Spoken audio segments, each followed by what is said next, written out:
विज्ञान की अनकही कहानियाँ। आइए हम सुने विज्ञान की अनसुनी कहानियाँ। Hello listeners, you're listening to Vigyan Ki Awaaz podcast program on STEM popularization, catalyzed and supported by the Ministry of Science and Technology, Government of India and Media for Community Foundation. Project devised and designed by Dr. R. Sridhar and assisted by Ashish Tiwari. Local coordination and production, Professor Subramanian. Content writing by Priyanshu and post-production by Professor Kaushik P. Kanchan of Garden City University, Bengaluru. Garden City University, conquer we shall all adversity. Together we stand in unity. Together we strive for prosperity.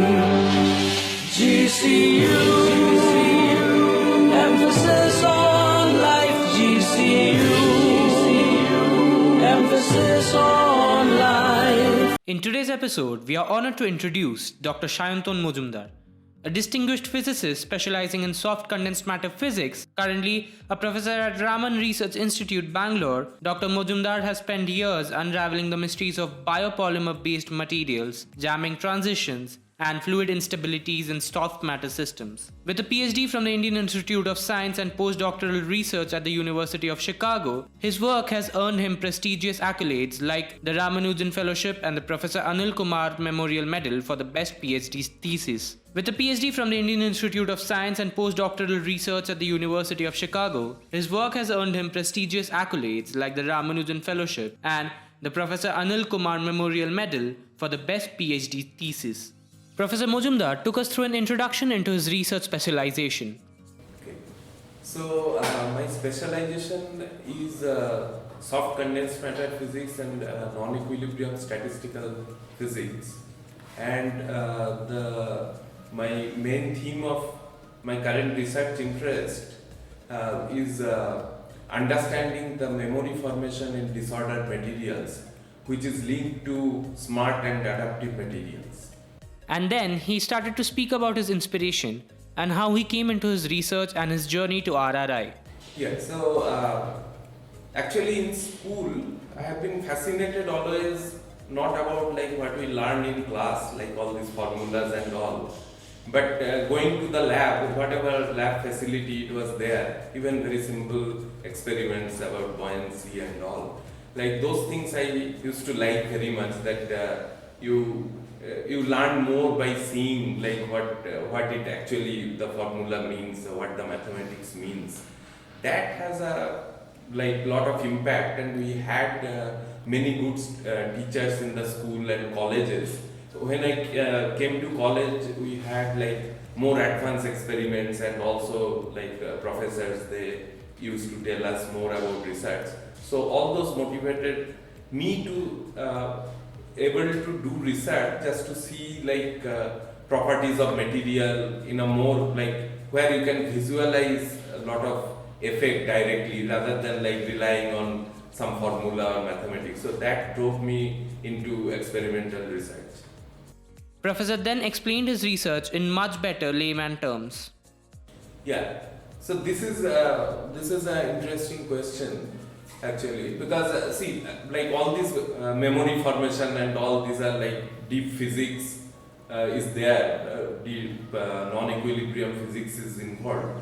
But in simple word, so what we are trying to come up with materials which are, we know that we can tune the properties of material by changing temperature, changing the composition of materials. But if we imagine materials which can actually sense the environment and tune their property in an autonomous manner, like they are called like smart material actually. They have ability to, so that like as if they have some brain or something, so by which they can sense the environment and tune their mechanical property by themselves without needing us to tune them. So that is that kind of material, like although it looks very futuristic, but actually there are materials and properties that can be tuned to create such materials. Although like this field is very new, like we are still trying to develop a lot of basic understanding. So and it has a lot of applications. If we can come up with this material, for example, designing smart shock absorber, which when a shock comes suddenly, we don't know when the shock will come, but whenever it comes, the material will change its properties and it can protect us from the shock. So this smart shock absorber actually, like it has been like people are developing this, and we have also contributed in this area of research, and they have application in space technologies and automobile industries and so on. Professor then went on to explain the advantages of soft condensed matter, or better known as smart material, and what are the differences between hard material and soft material. So you mean to say that if you use such type of materials, if there is an accident, the impact of the accident will be less? Yes, definitely. And the main advantage is, like, you can argue that okay, so then why can't we place a very strong material? But we have to understand that these smart material, the main advantage is, if the shock is not there, it will be a very, very flexible and soft material, so it will not hinder any kind of motion. So if you put a material which is very rigid or something, it will have its own problem, that you cannot like deform it the way you want to do.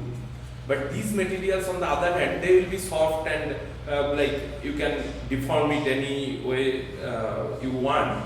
But beyond certain like shock that involves typically very large amount of force, when such force is applied, this material will suddenly become solid-like, for example, and then it can protect.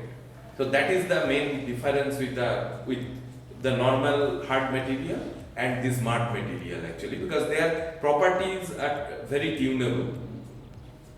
He then shared his opinions on India's standing in the field of soft condensed matter or smart material research.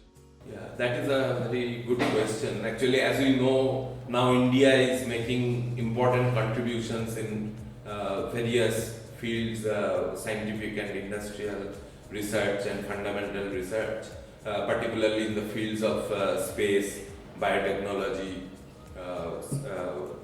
renewable energy, AI, etc. But so the field of smart material, like this is relatively new. Even worldwide, actually, there are very few groups are working on it. Some theoretical understandings are there, but experimental groups, they have barely started. So in India, like what we would like to do, basically to create knowledge over next couple of years, so that like we can understand the materials properly, and we know that for specific application needs, what needs to be tuned. And then finally, in long term, we would like to come up with such smart materials. So that is our dream. You were listening to Vigyan Ki Awaaz, a podcast on STEM popularization, catalyzed and supported by National Council for Science and Technology Communication, Government of India. Tune in for more such episodes to Vigyan Ki Awaaz on this platform and also through Spotify, YouTube and Apple Music platforms. आइए हम सुने विज्ञान की